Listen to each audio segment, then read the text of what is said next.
لا حول ولا قوة إلا بالله من الشيطان اللعين الرجيم. بسم الله الرحمن الرحيم. حسبنا الله ونعم الوكيل، نعم المولى ونعم النصير. الحمد لله الذي هدانا لهذا وما كنا لنهتدي لولا أن هدانا الله. لقد جاءت رسل ربنا بالحق. الصلاة والسلام وتحية والإكرام على سيد أسلم ما في الوجود، سر الله في كل موجود، نقطة دائرة الوجود، صاحب اللواء الحمد ومقام المحمود، مولانا مولى الثقلين جد الحسن والحسين أبي القاسم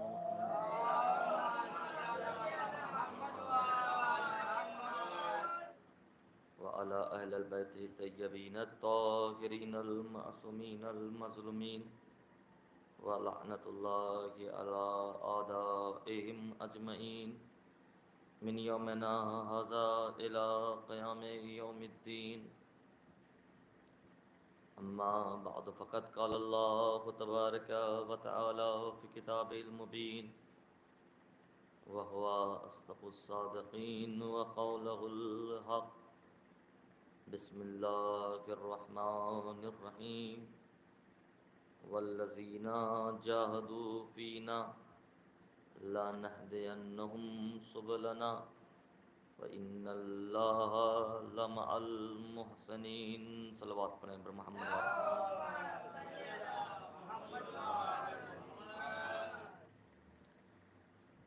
عزیزان گرامی، پروردگار عالم کا یہ کرم ہے، یہ لطف ہے کہ پروردگار عالم نے ہم سب کو یہ سعادت عطا کی ہے کہ ہم فرش اعضاء پر بیٹھے ہوئے ہیں. یہ فرش اعضاء اتنی مقدس بارگاہ کا نام ہے کہ جس کے بارے میں انسان سوچ بھی نہیں سکتا. لیکن مجھے افسوس ہوتا ہے ان لوگوں پر جو مسلسل مجالس میں سنتے ہیں اور آواز ان تک پہنچتی بھی ہے، لیکن یہ نہیں سمجھ میں آتا کہ وہ کس ذہنیت کے ہیں. یاد رکھیے گا، فرش اعضاء امام حسین کسی کا محتاج نہیں ہے. بعض ایسے پیش خواہ ہیں، ممبر رسول ہے، حق بیانی کی چیز ہے، تو میں یہ سوچتا ہوں وہ صرف اور صرف سنانے کے لیے آتے ہیں، وقت پہ آئیں گے اور پڑھ کے سوسخانی تو سمجھ میں آتا ہے، چلو مصروفیت تو الگ میٹر. لیکن بعض افراد پیش خواہ ہیں کہ جو 2 دن سے آئیں گے اور دونوں دن ان کا یہ عالم ہوتا ہے صرف پیشخوانی کیا اور چلے گئے. یعنی ریاکاری ہے یا اہل بیت سے محبت ہے؟ یہ کیا ہے آپ کے اندر؟ مجھے سمجھ میں نہیں آیا کون سی محبت ہے. آئے اور موبائل چلائے اور چلانے کے بعد پیشخوانی کی اور چلے گئے. عزیزان گرامی، یہ فرش اعضاء امام حسین علیہ السلام اگر یہاں سے معرفت نہیں ملی تو کہیں سے نہیں مل سکتی. یاد رکھیے گا، یہ مجلس ہے کوئی شوخی نہیں، کوئی مذاق نہیں ہے کہ جس کا دل چاہا اور آیا جیسے چلا گیا.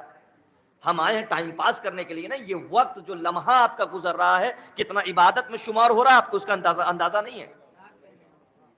یہ آپ کو میں زیادہ وقت نہیں لینا چاہتا، لیکن کچھ باتیں ہیں جو واقعی مجھے دیکھ کر افسوس ہوتا ہے ان چیزوں پر کہ ہماری قوم ہے. ایسے ایسے اگر لوگ آ جائیں گے قوم میں تو یقین جانیے کیا اثر ہوگا مولوی پر. وہ ظاہراً لبادہ پہن کے آئیں گے کہ ہم بڑے مولائی ہیں اور مومن ہیں، اور ذکر مولا کرنا مولائی کی دلیل نہیں ہے. یاد رکھیے گا، ذکر مولا صرف کرنا، اگر ذکر مولا کرنا ایک مومن کی دلیل ہوتی، مولائی کی دلیل ہوتی، تو بہت سے ایسے لوگ جو شیعہ نہیں لیکن ذکر مولا کرتے ہیں. بہت سے لوگوں نے کتابیں لکھی ہیں اہل بیت کی شان میں، جس کا مطلب سب مولائی ہو گئے، سب مومن ہو گئے. نہیں جانے کہ مومن وہی ہے جس کا قول و فعل دونوں صحیح ہو. جو اس کا قول ہو وہی فعل ہو، جو فعل ہو وہی قول ہو. یہ نہیں ہے کہ دانے گرامی تو مجلس میں آئے بس آئے اور چلے گئے، بلکہ مجلس کی طرح کیجئے. ایک سلیقہ یہ سوچئے جس طریقے سے آپ نماز پڑھتے ہیں. لیکن مجھے افسوس ہو سکتا ہے شاید ایسے لوگ نماز بھی نہ پڑھتے ہوں. جو وہ نماز نہیں پڑھتا وہ ذکر مولا میں کیسے آ سکتا ہے؟ ایک صلوات پڑھے محمد والے محمد.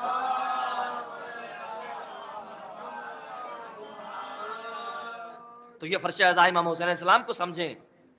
یہ جو آپ یہاں پہ بیٹھے ہوئے ہیں، دنیا میں کسی لیڈر کے پاس آپ جاتے ہیں، بیٹھتے ہیں بڑا خوش ہوتے ہیں صاحب، اس کے ساتھ فوٹو کھنچاتے ہیں اور فیس بک اور واٹس ایپ پہ ڈال رہے ہیں صاحب ہم کس کے ساتھ بیٹھے ہوئے ہیں، فلاں ایم ایل اے کے ساتھ بیٹھے ہوئے ہیں.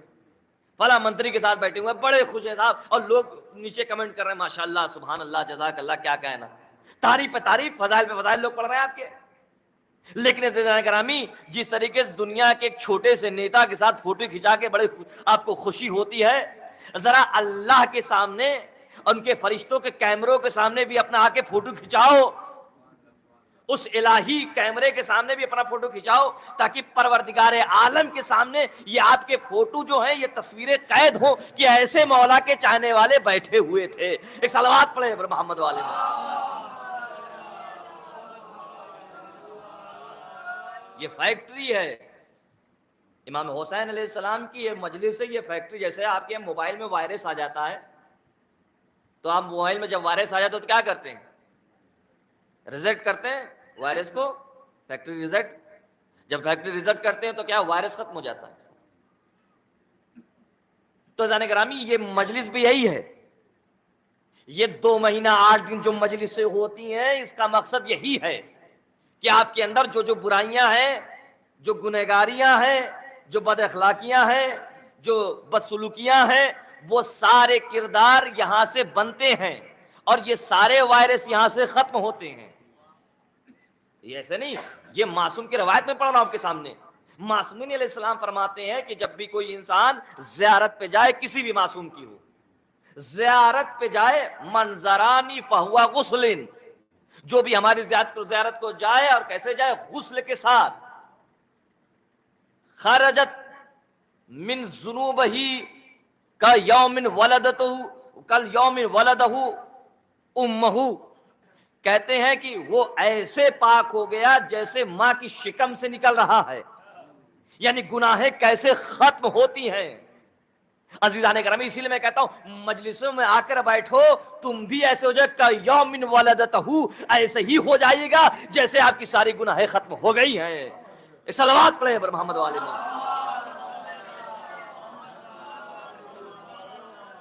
جیسے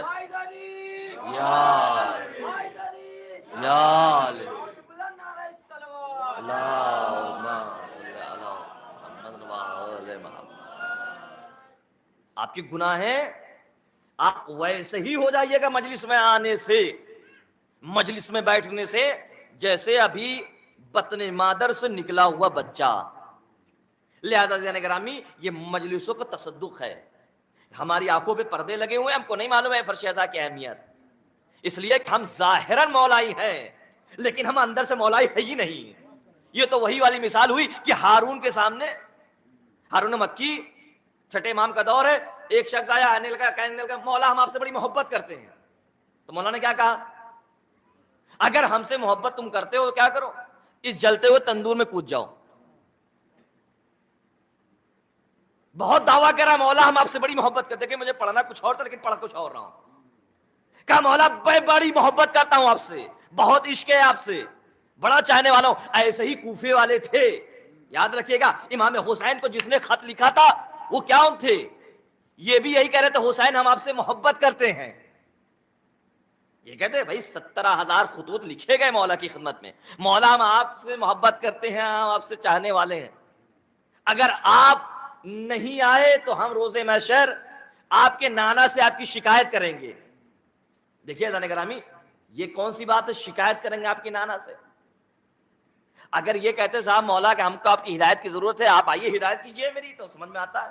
لیکن آپ کے نانا سے شکایت کریں گے، اس کا مطلب یہ کہ ان کے دل کے اندر کوئی نہ کوئی کھوٹ تھا، اور لہٰذا امام حسین خود نہیں گئے اور اپنی طرف سے اپنے سفیر کو بھیجا، جناب مسلم بن عقیل کو، اور وہ گئے. اور آپ جانتے ہیں پورا ماجرا کیا ہوا.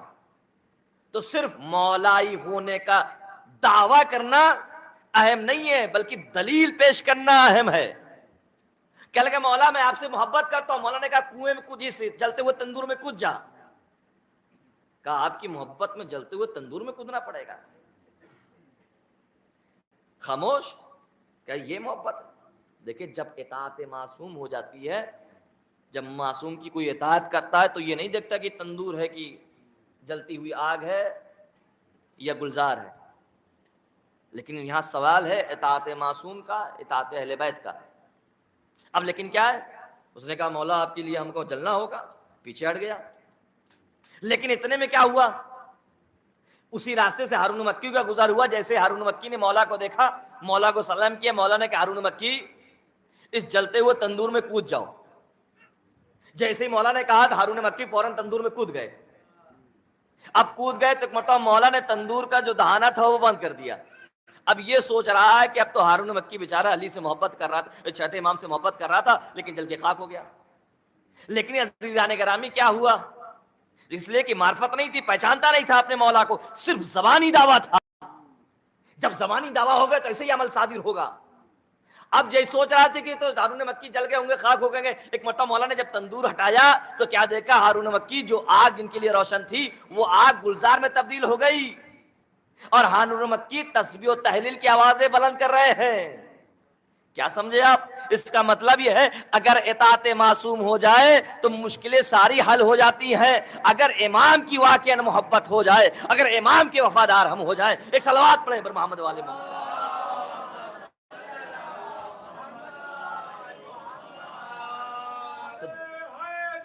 یار اگر امام کی اطاعت ہو جائے, اگر امام سے محبت ہو جائے تو جان گرامی تو دلیل یہ کہ ہم کو اطاعت امام چاہیے. اگر ہدایت چاہیے تو کیا کرنا ہے آپ کو؟ اطاعت امام. اور جو لوگ, میں نے پہلے ہی کہا اس مجلس کا عشرے کا موضوع ہی یہی ہے, ہدایت اور سعادت. اگر ہدایت جو چاہے گا اسی کو ہدایت ملے گی. والذین جاہدوا فینا, جو چاہیں گے ہم اس کو ہدایت کریں گے. پروردگار قرآن میں کہہ رہا ہے کوئی اپنے من سے پروردگار کسی کی ہدایت نہیں کرے گا, جو چاہے گا اسے ہدایت ملے گی. لہذا دعویٰ کرنا ضروری نہیں ہے, بلکہ عمل کے میدان میں کھڑے ہونا یہ دلیل ہے. عمل کر کے دکھائیے. عزیزان گرامی یہی وجہ ہے کہ مولا کائنات کے پاس آئے کچھ لوگ اور کہنے لگے مولا ہم آپ سے بڑی محبت کرتے ہیں, مولا ہم آپ کو بہت چاہتے ہیں, مولا ہم آپ کے لیے اپنے سر کو قربان کرنا چاہتے ہیں, آپ حکم تو دیجئے. مولا نے کیا کہا؟ مولا نے کہا کہ تو میرے چاہنے والا نہیں ہے. کہا نہیں مولا ہم آپ سے بڑی محبت کرتے ہیں, بڑا سچا عشق رکھتے ہیں, بہت چاہتے ہیں آپ سے. اور مولا نے کیا کہا؟ تو میرا چاہنے والا نہیں ہے, تو مجھ سے محبت کرنے والا نہیں ہے. لیکن جب یہ بار بار اسی چیز کا دعویٰ کرنے لگا تو مولا نے کہا ٹھیک ہے, کل آنا اپنے سر کے بال کو مڑا کے آنا, جیسے ہمارے یہاں ٹکلا کہتے ہیں. کل اپنے سارے بال کو ختم کروا کے آنا. اب ایک مرتبہ یہ شخص گیا گھر کے اندر. اب سوچا علی نے کہا کل سر کے بال مڑا کے آنا. اب جب گیا گھر کے اندر ابھی بال کو مڑوانا ہی چاہ رہا تھا, مطلب زوجہ پکڑ لیتی کہ کیا کرنے جا رہے ہو. کہا علی نے کہا کہ کل میرے پاس آنا تو سر کے بال کو مڑا دینا. دیکھیے جانے گرامی اطاعت معصوم ضروری ہے, نفس کی خواہش ضروری نہیں ہے.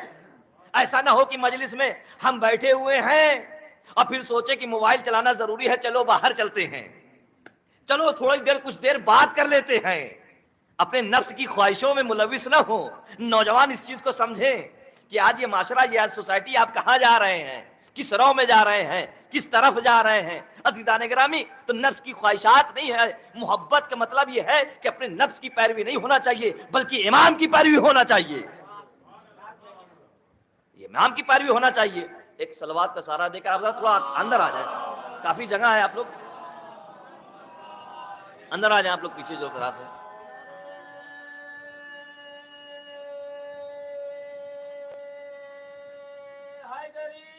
یار کیا آپ لوگ بھی حبیب ابن مظاہر سے اور وہب قلبی سے کم ہیں؟ اپنے آپ کو سمجھتے ہیں جو پیچھے رہتے ہیں. جہاں مولا کا تذکرہ ہو تو اپنے آپ کو آگے رکھا کیجیے. اور جماعت کی میں یہ بھی عبادت ہے, اور جہاں جماعت کے لیے یہ ہے کہ جماعت میں جو مومن ہو, مخلص ہو, ان کو سب سے آگے رکھا جائے. تو لہٰذا اگر اپنے آپ کو سوچتے ہیں کہ ہم مومن نہیں ہیں تو اپنے آپ کو پیچھے رکھیں. جو لہٰذا ہمارا تو حسن ظن ہے, آپ سب ماشاءاللہ, میں آپ کے قدموں کے دھول کے برابر ہوں, آپ لوگ ہمارے سر کا تاج ہیں. عزیزان گرامی اور نعرہ بھی لگا دیا میرے بھائی نے. ایک بات یاد کر دوں, یہ علی کی محبت جو ہے, علی کی محبت, علی کی عشق جو ہے, یہ سب کو پسند نہیں آتا. سب کو ذکر علی پسند آتا ہی نہیں. جس کے خون میں طہارت پائی جاتی ہے اسی کو ذکر علی پسند آتا ہے. یا جملے کو بدل کر یوں کہہ دوں, جس کی ولادت پاک ہوتی ہے اسے ذکر علی پسند آتا ہے. یہ ایسا واحد نعرہ ہے, دیکھیے ایسا یہ نعرہ ہے ذکر علی کا, جس کے لگنے کے بعد پتہ چل جاتا ہے کون مومن ہے کون منافق ہے. یہ میں نہیں کہہ رہا ہوں، یہ پیغمبر اکرم کی حدیث ہے کہ کون مومن ہے کون منافق ہے. یہ میرا کون کہہ رہا ہے؟ پیغمبر اکرم، جس کو کہا گیا سرور کائنات، فقر موجودات، کونین کعبہ، زہرا کا بابا، وادی صبر و استقلال، عرب کے سلطان، آقائے کل ایمان، وحی کے ترجمان، دانائے سل، مولائے کل، عشق اول، خلق اول، خلق اول، نور اول، آدم کا مولا، نوح کا مولا، شیش کا مولا، ادریس کا مولا، ابراہیم کے بیٹے. اس نبی نے ارشاد فرمایا جس کے لیے قرآن نے کہا یاسین، جس کے نبی کے لیے قرآن نے کہا امی، اجمی، بشیر، نذیر، سراج، منیر. اس نبی نے ارشاد فرمایا جس کے لیے قرآن نے کہا انا اعطیناک الکوثر فصل لربک وانحر. اس نبی نے ارشاد فرمایا جس کے لیے قرآن نے کہا یا ایھا الرسول بلغ ما انزل الیک من ربک وان لم تفعل فما بلغت رسالتہ. اس نبی نے ارشاد فرمایا وما، جس کے لیے قرآن نے کہا وما محمد الا رسول. اس نبی نے ارشاد فرمایا جس کے لیے قرآن نے کہا میرے یا ایھا الرسول بلغ ما انزل الیک من ربک. میرے جملے نہیں ہیں بلکہ سرکار رسالت ماں کے جملے ہیں. یا علی، تجھ سے محبت وہ کرے گا جس کی ولادت میں طہارت ہے.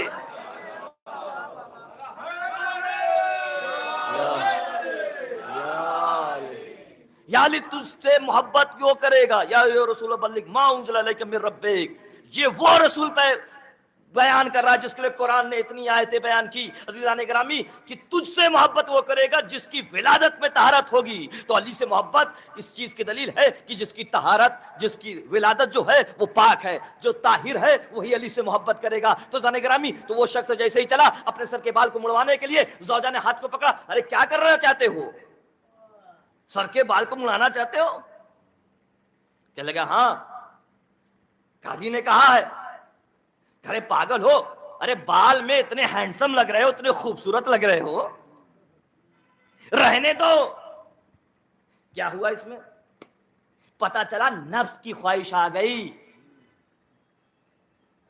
یہاں پر اطاعت معصوم نہیں رہ گئی، نفس کی خواہش. کہا رہنے دو. کیا کریں تو کیا کریں؟ علی نے کہا ہے، کہا سر پہ پگڑی باندھ لینا، علی کو پتا بھی نہیں چلے گا. اس کو معرفت ہی نہیں ہے کہ امام جو ہوتا ہے وہ غیب کا علم رکھتا ہے. امام جو ہوتا ہے، معصوم جو ہوتا ہے، وہ علم غیب رکھتا ہے. کہ سر پہ پگڑی باندھ لینا، علی کو پتا نہ چلے گا. کہ اچھا ٹھیک ہے، زوجہ کی بات مان لیا. دیکھیے ہر جہاں زوجہ کی بات نہیں مانی جاتی، جہاں دین کا مسئلہ ہوتا ہے وہاں دین کی مانی جاتی ہے. ایک مرتبہ سر پہ پگڑی باندھی اور باندھنے کے بعد چل علی کی خدمت میں. علی نے دیکھا، کہا کیا ہوا؟ آئے ہو؟ سر کے بال مڑا کر کہ لگا جی مولا. علی مسکرائے، تلوار کی نوک اس کی پگڑی پہ رکھی. جیسے ہی ذوالفقار اس کی پگڑی پہ رکھنا تھا، ایک مطلب پگڑی کھلی، پگڑی کھلنا تھا، بال دکھائی دیے. علی مسکرا کر کہنے لگے جب تم ہماری محبت میں بال کی قربانی نہیں دے سکتے تو آل کی قربانی کیا دو گے؟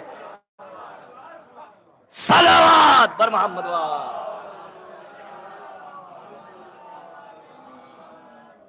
تو گرامی، تو اہل بیت کیا چاہتے ہیں؟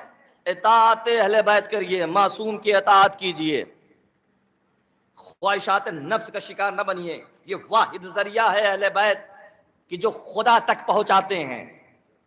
ان کے ذریعے سے آپ خدا تک پہنچیے گا. بنا ان کے وسیلے کے آپ خدا تک نہیں پہنچ سکتے. یہی ہے خدا تک پہنچانے کا سبب. ان کی معرفت خدا کی معرفت ہے. آپ خدا کو کیسے پہچانیں گے؟ امام خمینی علی اللہ مقامہ کو جملہ ہے. امام خمینی نے کیا کہا؟ امام خمینی نے کہا کہ اگر کوئی انسان اہل بیت تک پہنچنے کی کوشش کرتا ہے یا اہل بیت کی معرفت حاصل کرتا ہے تو وہ گویا اللہ کی معرفت حاصل کرتا ہے. ان کی معرفت خدا کی معرفت ہے. ان کی معرفت خدا کی معرفت. آپ بتائیے خدا کو کس نے دیکھا ہے؟ خدا کو آپ نے دیکھا ہے؟ خدا کو کیسے پہچانیں گے؟ میں نے اسی لیے کہا کہ اہل بیت کو پہچاننا گویا خدا کو پہچاننا ہے. خدا کو آپ کیسے پہچانیں گے؟ خدا کے پاس آنکھ ہے، خدا کے بعد کان ہے، کیسے خدا کو پہچانیں گے؟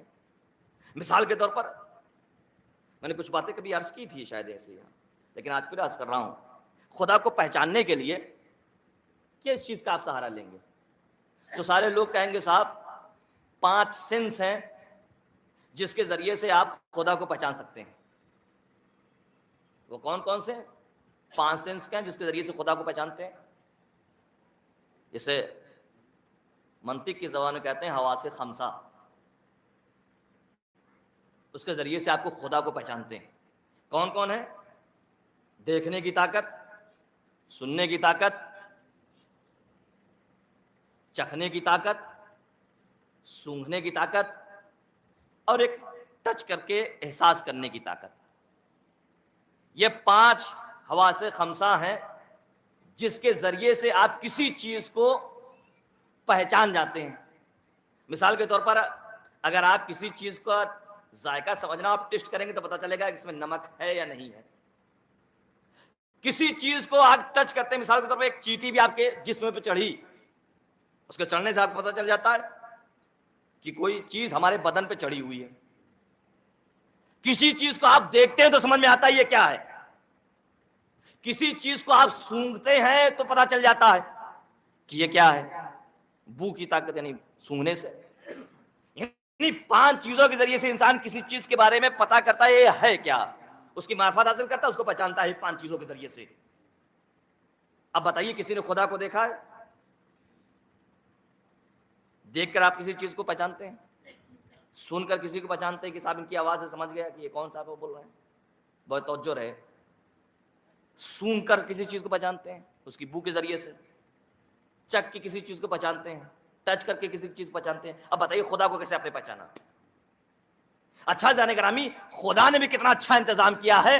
کسی چیز کو پہچاننے کا وسیلہ بھی 5 بنایا ہے. توجہ نہیں فرمایا آپ نے جو جملے پر. کسی چیز کو ایک صلوات پڑھیں پر محمد والے ہوتا.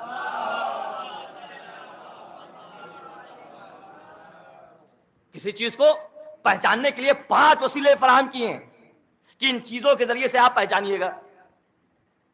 اب سوال میرا یہ ہے کہ آپ نے خدا کو دیکھا، آپ نے خدا کو سونگھا، آپ نے خدا کو ٹچ کیا، آپ نے خدا کو محسوس کیا، تو بتائیے خدا کس چیز میں آتا ہے؟ آپ نہ خدا کو سن سکتے ہیں نہ خدا کو دیکھ سکتے ہیں. کوئی ایسا انسان آپ نے دیکھا ہے جس کو آپ نے نہ کبھی دیکھا ہو نہ سنا ہو، آپ اگر کسی کوئی کہے تو کہے میں اس کو جانتا ہوں؟ ایسا ہے؟ یہ واحد ذریعہ ہے اہل بیت جو خدا تک پہنچاتے ہیں، جن کے ذریعے سے خدا سمجھ میں آتا ہے. میں نے کہا کوشش کرنا آپ کا کام ہے. خدا تک آپ کی رسائی نہیں ہو سکتی سوائے اہل بیت کی. جب آپ کوشش کریے گا کہاں کے لیے؟ اہل بیت تک پہنچنے کے لیے، تو خدا تک پہنچیے گا. یہی ہدایت کا راستہ ہے. ہدایت کا راستہ یہی ہے، صراط مستقیم یہی ہے کہ آپ اہل بیت تک پہنچیں. اور اہل بیت کا راستہ انشاءاللہ کل کی مجلس میں بیان کروں گا کیسے ہیں یہ انشاءاللہ کل کی مجلس میں. کہا 5 چیزوں کے ذریعے سے، لیکن آپ بتائیے آپ سن سکتے تب بھی نہیں پہچان سکتے. اس لیے کہ ہم جب پیدا ہوئے تو جاہل تھے، لیکن خدا جب سے ہے تب سے عالم ہے. تو بتائیے آپ خدا کو کیسے پہچانیے گا؟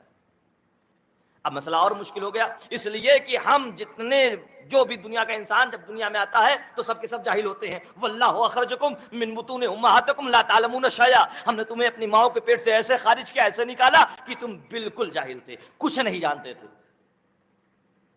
جب آپ کچھ نہیں جانتے تھے تو بالکل جاہل تھے. اب یہ سوال یہ ہے کہ آپ کیسے خدا کو پہچانیں گے؟ آپ تو پیدا ہوئے تو جاہل، خدا جب سے ہے تب سے عالم، تو خدا کو کیسے پہچانے؟ کہا قدرت کے ذریعے سے. بھائی قدرت، ہماری قدرت کا کیا عالم ہے؟ ہماری قدرت کا یہ عالم کہ ہم پیدا ہوئے تو ایک مکھی ہمارے جسم پہ بیٹھ جائے ہم اسے ہٹا نہ سکیں. اور خدا وہ ہے کہ اس کی قدرت جب سے ہے تب سے ہے، اس کی ذات سے متصل ہے، صفات ذات ہیں. ایسا نہیں ہے کہ خدا ہو اور قدرت نہ ہو، ایسا نہیں ہے کہ خدا ہو اور علیم نہ ہو.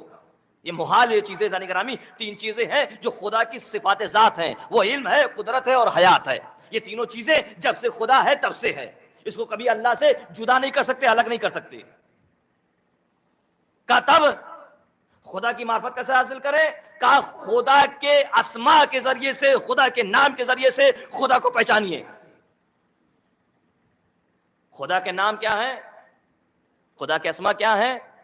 اس کے ذریعے سے پہچانیے۔ تو رازق ہونا خدا کے اسماء میں سے ہے، عالم ہونا یہ خدا کے اسماء سے ہے، قدرت رکھنے والا قادر ہونا یہ خدا کے اسماء سے ہے۔ یہ ساری چیز کیا ہے؟ خدا کے اسماء سے۔ خدا کو ڈائریکٹ آپ پہچان نہیں سکتے، یہ ساری چیزیں ہیں جو خدا کو پہچاننے کا ذریعہ بنیں گی، ان کے ذریعے سے خدا کو پہچانو۔ کہا صاحب ہم کیسے پہچانے؟ ہم کو دیکھ کے اگر کوئی انسان خدا کو پہچاننا چاہے تو یقین جانیے تو وہ صاحب مسلمان تو چھوڑیے، وہ بالکل یا تو اپنے آپ کو سوسائڈ کر لے گا کہ ہمارا عالم کیا ہوتا ہے ہم لوگوں کا، اور خدا کہاں اتنی بڑی ذات۔ تو خدا کو ہم پہچان نہیں سکتے، ہم جب پیدا ہوئے تو جاہل، اور خدا جب سے ہے تب سے عالم۔ ہم جب پیدا ہوئے تو ہمارے اندر یہ قدرت نہیں تھی کہ ہم ایک مکھی کو بھی اپنے جسم کے اوپر سے ہٹا سکیں، لیکن خدا وہ ہے جب سے ہے تب سے اس کے اندر یہ قدرت پائی جاتی ہے۔ تو جانے گرامی تو خدا کو کیسے پہچانے؟ مشکل مرحلہ ہو یہ ہو گیا۔ کوئی جاہل انسان خدا کو کیسے پہچانے؟ کوئی عالم انسان خدا کو کیسے پہچانے؟ کہا کہ جاہل اور عالم کی شرط نہیں ہے اس کے لیے کہ پہچاننے کے لیے، کیا آپ جاہل ہوں گے تو پہچانیں گے، عالم ہوں گے تو پہچانیں گے؟ کہا صرف اللہ کے اسما سے پہچانو کہ خدا بند عالم عالم ہے، تو دیکھو کوئی نہ کوئی دنیا کے اندر اس کا مظہر ضرور ہوگا۔ توجہ نہیں فرمایا، میں نے جملہ کہہ دیا، یہ جملہ آپ تک پہنچنا چاہیے تھا۔ کوئی تو ایسا ہوگا، بھائی ہم پیدا ہوئے تو جاہل، ہم پیدا ہوئے تو ہمارے اندر کوئی طاقت نہیں، کوئی توانائی نہیں، ایک پکھی نہیں ہٹا سکتے، لیکن پروردگار عالم کی صفات ذات کو کیسے پہچانیں گے؟ کہا کوئی تو اس کی دنیا میں اس مظہر ہوگا خدا کا جس کو دیکھ کر ہم خدا کو پہچانے۔ کہا تلاش کرو، کوئی تو دنیا میں ہوگا۔ جب ہم نے تلاش کرنا شروع کیا تو ہمیں ملا ایک ایسا شخص جو پیدا ہوتے ساتھ لیکن جاہل نہیں تھا، وہ جب پیدا ہوا تب سے عالم تھا، کہ پیدا ہوتے ساتھ کبھی توریت کی تلاوت، کبھی زبور کی تلاوت، کبھی انجیل کی تلاوت، کبھی قرآن کی تلاوت، ان تینوں ساروں چیزوں کی تلاوت۔ اتنا بڑا عالم، اور قدرت کا یہ عالم، قدرت کا یہ عالم کہ ہم پیدا ہوئے تو ایک مکھی نہ ہٹا سکے، لیکن اس کی قدرت کا یہ عالم کہ گہوارے کے اندر کلے ازدر کے 2 ٹکڑے کر دے۔ ہم یہ ہماری طاقت یہ ہے، ہماری حیات کچھ نہیں ہے، لیکن گھرانے کی حیات یہ ہے کٹ جائیں لیکن نو کے نیزے پہ بولتے ہیں صلوات پر محمد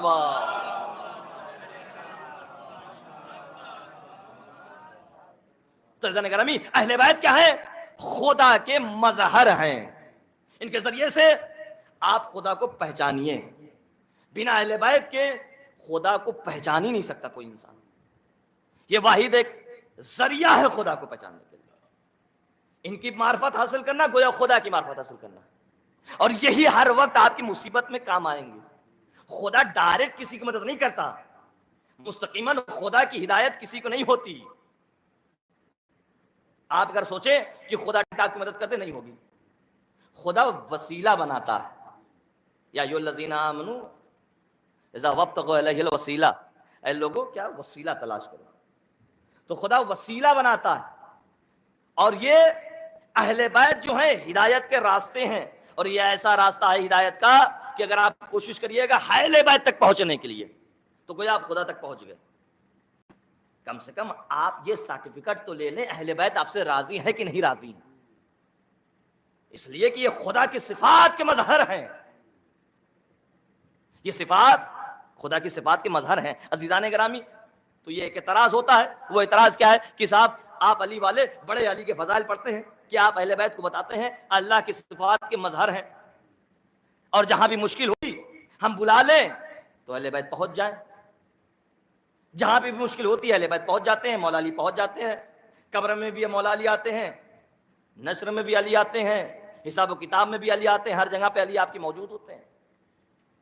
کیسے علی ہر جہاں پہنچ جاتے ہیں؟ کیسے علی آپ کے یہاں پہنچیں گے؟ کیسے ہو سکتا ہے؟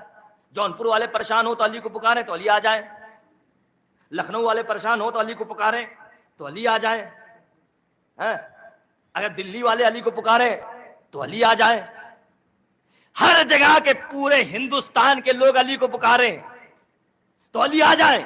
اور یہی نہیں، پورے ہندوستان چھوڑے پوری دنیا کے لوگ اگر علی کو پکاریں، علی ہر جگہ سب کی مشکل کشائی کرتے ہیں، علی سب کی مدد کرتے ہیں. یہ کیسے ہو سکتا ہے کہ علی سب کی مدد کرے؟ ارے بھائی ایک ہی تو علی ہے آپ کا، ایک علی کیسے ہر جگہ پہ جائے؟ تو میں نے کہا بھائی ماشاءاللہ آپ نے سوال جو اعتراض کیا ہے، لیکن اس اعتراض کا بھی جواب ہے. کہنے لگے کیا ہے جواب؟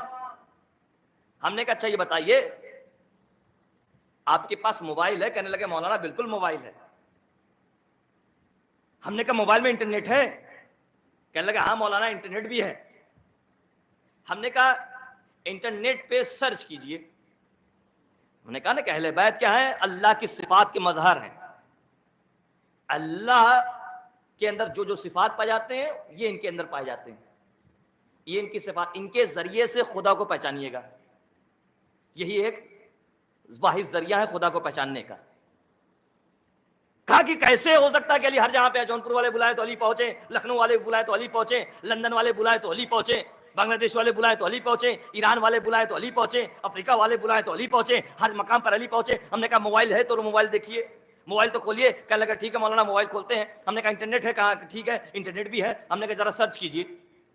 ہم نے کہا ذرا سرچ کیجیے صبح سے لے کر شام تک کتنے لوگ مرے ہیں آج پوری دنیا میں، اور اس کے بعد شام میں ہم سے ملیے گا اور بتائیے گا پوری رپورٹ لے کر کہ ایک دن میں کتنے لوگ مرے. توجہ چاہتا ہوں حضرات گرامی، ایک دن میں کتنے لوگ مرے؟ کہنے لگے ٹھیک ہے مولانا. اب جب شام ہوئی تو ہم سے کہنے لگے مولانا صاحب پوری رپورٹ میں لے آیا ہوں. ہم نے کہا کیا؟ کہنے لگے کہ پورے ہندوستان نہیں پوری دنیا میں کتنے لوگ مرے اس کی رپورٹ میں نے تیار کر لی. صبح سے شام تک میں کتنے لوگ مرے؟ ہم نے کہا بتائیے تو صحیح. کہنے لگے کہ انڈیا میں 2000 مرے، افریقہ میں 1000 مرے، افغانستان میں 800 مرے، پاکستان میں 500 مرے. اسی طریقے سے ٹوٹل بتانے لگے. ہم نے کہا کلن بتائیے کہ کتنے دنیا میں مرے ایک دن میں؟ کہنے لگے مولانا ایک دن میں جو تعداد ہوئی مرنے والوں کی پوری دنیا میں 2 لاکھ. توجہ نہیں فرمائی ذرا گرامی. جو میرا جملہ جو مجھے کہنا تھا یقیناً جانیے آپ کی سماعتوں پر بھروسہ کر کے میں ہدیہ کر رہا ہوں، یقیناً آپ پہنچ گئے ہوں گے. ہم نے کہا یہ بتائیے یہ جو لوگ جو مرے ہیں ان کی پوری تعداد کتنی ہے؟ کہنے لگے مولانا ایک دن میں 2 لاکھ مرے. ہم نے کہا یہ بتائیے یہ 2 لاکھ جو مرے ہیں ان کی روحوں کو کس نے قبض کیا؟ توجہ نہیں فرمایا. ان کی روحوں کو کس نے قبض کیا؟ کہ مولانا ملک الموت نے. ہم نے کہا بھائی تیری عقل پہ ماتم کرنے کا دل چاہتا ہے. ارے جس کا شاگرد اگر 2 لاکھ کی روحوں کو قبض کر لے اور وہاں پہنچ جائے، اگر اس کا مولا صلوات بر محمد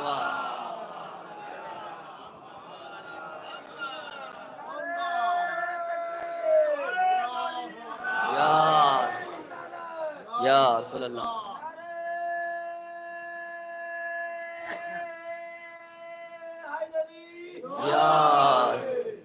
عزیزان گرامی خدا آپ کو سلامت رکھے، یا علی مدد کہنے والوں کو سلامت رکھے، خدا آپ سب کو اپنے سائے میں رکھے. عزیزان گرامی تمام مصیبتوں و آفات سے محفوظ رکھے. بس میں نے اپنی گفتگو کو تمام کیا. عزیزان گرامی یقین جانیے یہ اہل بیت سے محبت ہے. اب بھائی نے میرا نعرہ لگایا، یہ ایسا نعرہ میں نے ابھی آپ کے سامنے بیان کیا کہ علی سے محبت کا نتیجہ ہوتا ہے جو مولا کے فضائل زبان پر آتے ہیں، مولا کی حمد و ثنا زبان پر آتی ہے. یہ ایسے نہیں ہے. اور منافق کا کلیجہ کباب ہوتا ہے جب ذکر مولا آتا ہے. منافق کا کلیجہ جو ہے جلنے لگتا ہے جب ذکر مولا ہوتا ہے.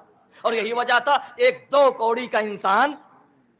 توجہ نہیں فرمایا آپ نے، میں نے کیا کہہ دیا آپ کے سامنے. 1-2 کوڑی کا انسان رسول کے پاس آیا اور رسول کے پاس بیٹھ کر سن رہا ہے کہ رسول کس کے فضائل بیان کر رہے ہیں. رسول فضائل بیان کر رہے تھے علی کے. کیا کہہ رہے تھے؟ علی کے بارے میں رسول کہہ رہے تھے وہ جو جس کی ولادت خانہ کعبہ میں ہوئی وہ علی،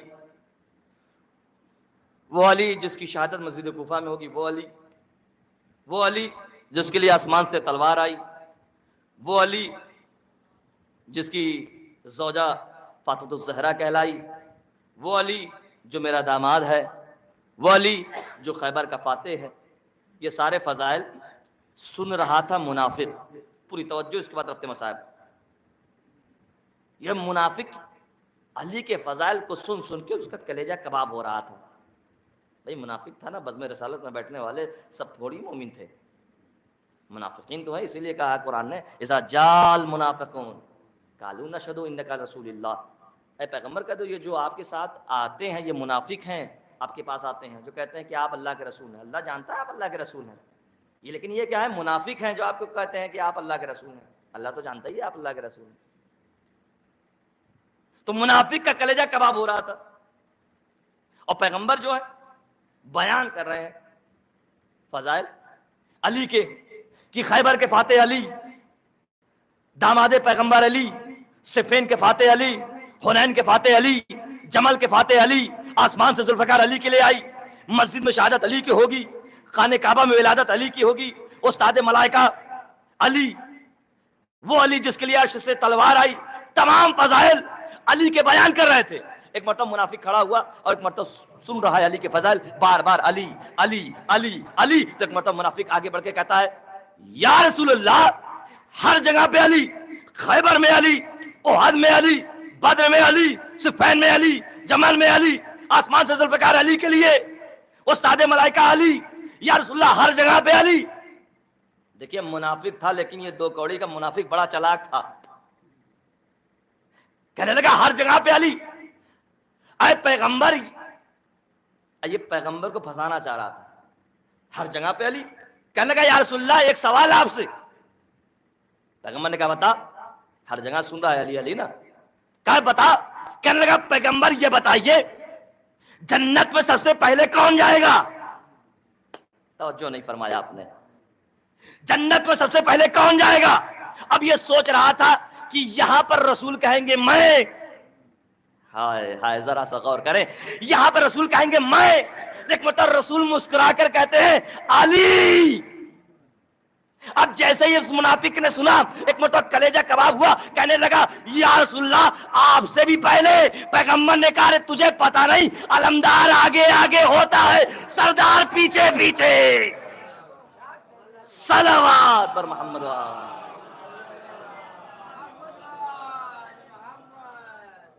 تو عزیزان گرامی، تو قرآن نے کہا والذین جاہدوا فینا، جو ہماری راہ میں کوشش کرتے ہیں، لا نہدینکم سبلنا، ہم ضرور ضرور ضرور اس کی ہدایت کریں گے۔ کوشش کرنا آپ کا کام ہے، اطاعت معصوم آپ پر واجب ہے۔ کم سے کم یہ سوچئے کہ ہم کو اہل بیت کا بننا ہے، خدا کا نہیں، اہل بیت کا بننا ہے۔ اگر آپ اہل بیت کے بن گئے گویا آپ خدا کے بن گئے۔ آپ کوشش کیجئے اہل بیت کی راہ میں چلنے کے لیے۔ اہل بیت کی راہ میں کوشش کرنا مطلب یہ ہے کہ گویا خدا کی راہ میں کوشش کرنا۔ انہی کے ذریعے سے آپ کو معرفت ملے گی، انہی کے ذریعے سے آپ کو توفیقات میں اضافہ ہوگا، انہی کے ذریعے سے صراط مستقیم ملے گی، ورنہ کوئی صراط مستقیم کوئی ایک الگ پل نہیں ہے۔ یہی ہے وہ ذریعہ، یہی ہے وسیلہ، لیکن یہ ہماری آنکھوں پہ مادیات کے پردے ہیں، ہم کو محسوس نہیں ہوتا۔ جب کل کو دنیا سے رخصت ہو کے جب یہ پٹارا کھلے گا تب پتہ چلے گا کاش مجلسوں سے فیض حاصل کیا ہوتا، کاش ذکر مولا کیا ہوتا، کاش اہل بیت کی محبت میں دکھاوے کہ میں نہ کرتا بلکہ واقعاً اہل بیت سے محبت کرتا۔ ہمارے اندر ریاکاری نہیں ہونا چاہیے۔ کوئی بھی عبادت ہو وہ راستہ صحیح نہیں ہے ہدایت کے لیے اگر جس میں ریاکاری ہو جائے۔ میں نے ایک مجلس میں کہا تھا اسی اشرے کی کہ اگر کوئی بھی آپ بڑا سے بڑا پروگرام کریں، مجلس کریں، جلوس کریں، شبیداری کریں، کچھ بھی کریں، اگر راستہ صحیح نہیں ہے، بظاہر آپ دیکھ رہے ہیں بہت زیادہ مجمع ہے، بہت سے مومنین بیٹھے ہوئے ہیں، بہت لوگ سن رہے ہیں، اب بہت نعرے لگ رہے ہیں، بہت واہ واہ ہو رہا ہے، لیکن اگر معصومین راضی نہیں، اگر اس کے اندر ہمارا نفس شامل ہو گیا، قرآن کی آیت میں نے پڑھی تو اس میں زیادہ وقت نہیں کہ دوبارہ دہرایا جائے کہ بہت سے ایسے لوگ ہیں اپنے نفس کی پوجا کرتے ہیں، اپنے نفس کی پرستش کرتے ہیں، بظاہر مجلس کر رہے ہیں لیکن ہوتا کیا ہے اس میں نفس شامل ہوتا ہے، بظاہر جلوسوں میں جا رہے ہیں لیکن اس میں کیا ہوتا ہے اپنا نفس شامل حال ہوتا ہے. جہاں نفس شامل ہو جائے تو ایسا انسان ہدایت نہیں پا سکتا، اس کا کوئی ثواب نہیں، کوئی اجر نہیں، ایسی نہ مجلس ایسا جلوس نہ کچھ شب بیداری کا، چاہے آپ لاکھوں روپے خرچ کر کے اس جلوس میں شرکت کریں یا خرچہ کریں، جہاں پہ آپ کا نفس شامل حال ہو جائے. لہٰذا عزیزان گرامی ہم کو ضرورت ہے ہم کوشش کریں اللہ کی راہ میں، اہل بیت کی راہ میں چلنے کے لیے. جب ہم اہل بیت کے ہو جائیں گے گویا ہم خدا کے ہو گئے. یہی ہے صراط، یہی ہے ہدایت کا راستہ، اور یقیناً آپ کی ہدایت ہوگی. دیکھیے کیسے کیسے ہدایت ہوئی ہے. جن لوگوں نے تلاش کیا کہ ان کی ہدایت نہیں ہوئی. بہت سے لوگ تھے مکے میں تھے لیکن حسین کے ساتھ کربلا گئے. بہت سے ایسے لوگ تھے جو مدینے میں تھے، کیا حسین کے ساتھ گئے؟ یہ کون جا رہا ہے؟ یہ وہی لوگ گئے جن کا بلڈ ریلیشن کربلا سے تھا، جن کا بلڈ گروپ ملتا تھا کربلا سے، وہ کربلا میں گئے. ورنہ بہت سے ایسے لوگ تھے جو کہہ دیتے مولا حسین ہم آپ سے بڑی محبت کرتے ہیں، لیکن گیا کون؟ ابن حر ملا راستے میں، مولا سے کہنے لگا کہ مولا، جب مولا نے کہا اہتمام حجت کے لیے ابن حر کیا تم چلو گے ہمارے ساتھ؟ کربلا میں جا رہا ہوں. تو ابن حر نے کیا کہا؟ مولا میری یہ سواری ہے لے جائیے، بہت اچھی سواری ہے، ایسا گھوڑا ہے کہ کوئی اس کا پیچھا نہیں کر سکتا، اور جب یہ دوڑتا ہے تو دشمن کوئی بھاگ نہیں سکتا. امام کیا کہہ رہے ہیں؟ میرے ساتھ چلنے کے لیے کہ تم میرے ساتھ چلو گے. آپ نے محسوس کیا اس چیز کو؟ یعنی امام کیسے انسان کو جسارت ہوتی ہے، میں سمجھ میں نہیں آتا کہ امام کو وہ مشورہ دے. یہ جسارت کہاں سے پیدا ہو جاتی ہے لوگوں کو کہ امام کو مشورہ دے؟ آپ دیکھیے کربلا کے اندر، میں پوری ذمہ داری کے ساتھ ممبر رسول پہ بیٹھ کے کہہ رہا ہوں، امام حسین کو کوئی مشورہ دے سکتا تھا تو جناب زینب سلام اللہ علیہ، جناب عباس علیہ السلام. لیکن آپ دیکھیے کبھی مشورہ دونوں نے دیا. عالم غیر معلمہ ہے جناب زینب، لیکن مشورہ نہیں. سید سجاد علیہ السلام کو مشورہ جناب زینب نہیں دے سکتی. جلتے ہوئے خیمے سے، جل رہے خیمے، لیکن آئی ہیں سید سجاد سے پوچھنے کے لیے کیا ہے یہ اطاعت معصوم ہے. دکھانا چاہتے ہیں کہ وقت کے امام اطاعت ہوتی ہے امام کی، امام کو مشورے نہیں دیے جاتے. آج ہمارے ہاں نائب امام کو بھی لوگ مشورے دینا شروع کر دیتے ہیں کہ صاحب ایسا ہونا چاہیے، ایسا ہونا چاہیے، ایسا ہونا چاہیے، اس طریقے سے مجلس ہونا چاہیے، اس طریقے سے ہونا چاہیے، بھائی عزاداری اس طریقے سے ہونا چاہیے، یہ نئے کچھ نیا کیا جائے تو جس سے زیادہ لوگ اٹریکشن ہو. عزاداری میں کوئی نیا کرنے کی ضرورت نہیں ہے. آپ سوچئے بس ذہن میں یہ رہے کہ اللہ راضی ہے، 2 لوگ رہیں مجلس میں، بس وہی کافی ہے. اہل بیت کے لیے پروگرام ہے، بس وہی کافی ہے.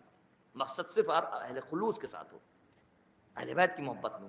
تو اطاعت ضروری ہے، مشورہ دینا ضروری نہیں ہے. مشورہ نہیں دیا تھا. لہٰذا جیسے کہا ابن حر نے، تو مولا نے کہا میں نے اہتمام حجت کی ہے، مجھے نہ تیرے گھوڑے کی ضرورت ہے نہ تیری تلوار کی ضرورت ہے. اور گئے ہیں، جنہیں چنا گیا تھا وہ کربلا میں گئے، اور جانے کے بعد ایسی قربانی پیش کی کہ آپ دیکھ سکتے ہیں تیر پہ تیر کھا رہے ہیں، زخم پہ زخم کھا رہے ہیں. اور امام حسین سے کہتے ہیں مولا کیا آپ مجھ سے راضی ہیں؟ یہ کس چیز کی گواہی ہے، کس چیز کا دلیل ہے؟ یہ بتانا چاہ رہا ہے کہ معصوم کی رضایت ضروری ہے. اللہ اکبر. لیکن بعد شہادت حسین جب انصار شہید ہو گئے، کیسے کیسے مظالم. اکثر ذاکرین سے آپ سنتے رہتے ہیں، علماء سے سنتے رہتے ہیں، ہر مجلسوں میں سنتے رہتے ہیں. دیکھیے ایام عزا کے 2 دن اور بچے ہوئے ہیں، اور اس کے بعد یہ ایام عزا کے دن پھر واپس آئیں گے سال بھر کے بعد. لیکن پتہ نہیں اگلے سال ہم زندہ رہیں نہ رہیں، پتہ نہیں کہ کل کی مجلس بھی اگر ہم کو نصیب ہو یا نصیب نہ ہو، پتہ نہیں کہ انسان کی زندگی کا بھروسہ نہیں. لہٰذا یہ سوچ کے مجلسوں میں بیٹھا کریے آپ کی آخری مجلس ہے، گریہ کیا کیجیے، اور پروردگار عالم آپ کے رونے کو قبول فرمائے. یقین جانیے کتنے مصیبت ہے آل محمد پر. پڑھ دینا آسان ہے، سن لینا آپ کا آسان ہے. ذرا تصور کریے کلیجے پھٹ جاتے ہیں. کوفے سے شام، شام سے کوفہ، حسین کے بیٹی ایک رسم میں 12 گلے باندھے گئے، جس رسن میں سے سجاد کو باندھا گیا اسی رسن میں سکینہ کو بھی باندھا گیا۔ حسین کی وہ 4 سالہ بچی کہتی رہی، اے بھیا سجاد اپنے سر کو جھکا لو، اس لیے میرا گلا دکھا جا رہا ہے۔ اللہ اکبر، خدا آپ کو کوئی غم نہ دے سوائے مظلوم کربلا کے۔ ایک مقام پر جناب سکینہ پہنچی ہیں، کیا دیکھا کہ شمر اپنے لشکر والوں کو پانی پلا رہا ہے۔ جیسے سکینہ قریب گئی، شمر کے قریب پہنچنے کے بعد کہتے شمر تھوڑا سا پانی دے دے۔ شمر نے سارے اپنے پورے لشکر والوں کو پانی پلایا، اس کے بعد اپنے گھوڑوں کے سموں پر پانی ڈالنا شروع کیا کہ یہ گھوڑے پیاس کی وجہ سے، گرمی کی وجہ سے اپنے پیروں کو اٹھا رہے ہیں، کیونکہ کربلا کی ریت کوئی آج کی گرمی نہیں ہے، سب ایسی شدت تھی اس گرمی کی کہ گھوڑوں کے سموں میں بھی وہ مشکلات تھی، وہ تپش تھی کہ گرمی تھی کہ پیر کو کبھی بار بار اٹھا رہے تھے۔ جب پانی ڈالا گیا، سکینہ کہتی رہی کچھ پانی دے دو، سکینہ کہہ رہی ہے، لیکن جب شمر نے سب کو پانی دے دیا، پھر اپنے گھوڑوں کے سموں پہ پانی ڈال دیا، پھر جناب سکینہ کی طرف بڑھا، اور بڑھنے کے بعد سکینہ کے ہاتھ میں چلو میں پانی لیا۔ لیکن عزادارو، لوگ سوچ رہے تھے، بیویاں سوچ رہی تھی سکینہ شاید پانی پی لے گی۔ اللہ اکبر، شمر یہ سوچ رہا تھا کہ سکینہ پانی پی لے گی، لیکن سکینہ نے چلو میں پانی لیا اور لینے کے بعد چلی اپنے بھیا سجاد کے پاس۔ سجاد کے قریب پہنچنے کے بعد سجاد کی بیڑیوں پہ پانی چھڑکنا شروع کیا، اور چھڑک کے کہتی، میرے بھیا سجاد میں دیکھ رہی ہوں، ارے دھوپ کی شدت کی وجہ سے تیرا لوہا جل رہا ہے، جس کی وجہ سے تیرے گوشت کے ٹکڑے کٹ کٹ کے زمین پہ گر رہے ہیں۔ اللہ اکبر، خدا آپ کو کوئی غم نہ دے وسائے مظلوم کربلا کے۔ ارباب عذاب، وہ وقت بھی آیا اہل محمد کو سال بھر قید کیا گیا، اور جب وہ وقت بھی آیا کہ جب یزید کے خلاف بغاوت شروع ہو گئی شام میں، تو ایک مرتبہ کہا گیا، یزید تم کس کو لائے ہو؟ یہ تو آل محمد ہیں، یہ تو اہل بیت کا گھرانہ ہے۔ ایک مرتبہ یزید نے سید سجاد کو بلایا، ہاتھوں کی ہتھکڑی کاٹی گئی، پیروں کی بیڑی کاٹی گئی، جیسے ہی گلے کا توق ملعون کاٹ رہا تھا، ایک مرتبہ حداد بے ہوش ہو گیا۔ کسی نے پوچھا کہ یہ حداد تو بے ہوش کیوں ہو گیا؟ کہا تجھے نہیں معلوم، جو منظر میں نے دیکھا وہ تم نے نہیں دیکھا۔ کیا دیکھا؟ کہا جب میں سجاد کے گلے سے توق کو جدا کر رہا تھا، سجاد کے گلے کا گوشت ختم ہو چکا تھا، سجاد کی ہڈیاں دکھ رہی تھی۔ جزاک ربکم خیر الجزا، اللہ ان آنکھوں پر رحمت نازل کرے، پروردگار آپ کو کوئی غم نہ دے سوائے مظلوم کربلا کے۔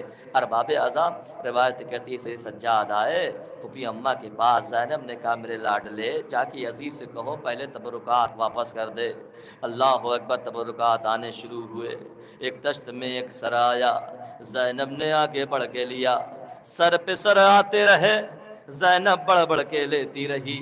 عزادارو، ایک دشت میں جو چھوٹے چھوٹے بچوں کے سر آئے، جیسے ہی سر کو دیکھا، کوئی شام کے قید خانے میں کوئی بی بی آگے نہیں بڑھی جو ان بچوں کو سر کو لے۔ ایک معظمہ نے کہا کیا اس کی ماں مر گئی؟ ارے یہ سننا تھا، زینب کا دل تڑپا اور تڑپ کے کہتی ہے، اے معظمہ ایسا نہ کہو، اس کی ماں زینب زندہ ہے، میں اپنے بھیا حسین پہ ماتم کروں یا اپنے لال پہ ماتم کروں؟ یہ تو میرے بھیا کا صدقہ ہے۔ عزادارو سنیے گا قیامت کا جملہ۔ اس کے بعد پھر چلی چادریں آنی شروع ہوئی، ایک کے بعد ایک چادر آتی رہی۔ عزادارو، ایک چادر آئی تشت میں، زینب نے لیا اور لینے کے بعد کہا اے بھابھی رباب اپنی چادر لو۔ دوسری چادر آئی، زینب نے لیا اور لینے کے بعد کہا اے بھابھی ام لیلا اپنی چادر لو۔ عزادارو، پھر تیسری چادر آئی، زینب نے لیا اور لینے کے بعد کہا بھابھی ام فروا اپنی چادر لو۔ عزادارو، چادر پہ چادر آتی رہی۔ ایک سی اسنا میں ایک تشت میں جلی ہوئی چادر آئی، زینب کا دل تڑپ گیا، قبر سکینہ کا رک گیا، رو کے فرماتی ہے اے بیٹی سکینہ، چادر کی بڑی تمنا تھی، ارے چادر آ گئی، قبر سکینہ شاید لرزی ہو، اے پھوپھی اماں اب چادر کی ضرورت نہیں، اب سکینہ دنیا سے رخصت ہو گئی، عزادار و مجلس تمام ہو گئی۔ روایتی کہتی ہے ایک مرتبہ قافلہ سوار ہونے لگا، ساری بیویوں کو زینب نے سوار کیا۔ میرا دل کہتا ہے جب ساری بیویوں کو زینب سوار کر چکی ہو، ایک مرتبہ زینب نے مدینے کا رخ کیا ہوگا، ایک مرتبہ کہا ہوگا اے عباس جب مدینے سے چلی تھی بڑی شان سے سوار کیا تھا، ارے آج زینب کو سوار نہیں کرو گے؟ اے عباس زینب لٹ کر پھر واپس مدینے جا رہی ہے۔ وَسَيَعْلَمُ الَّذِينَ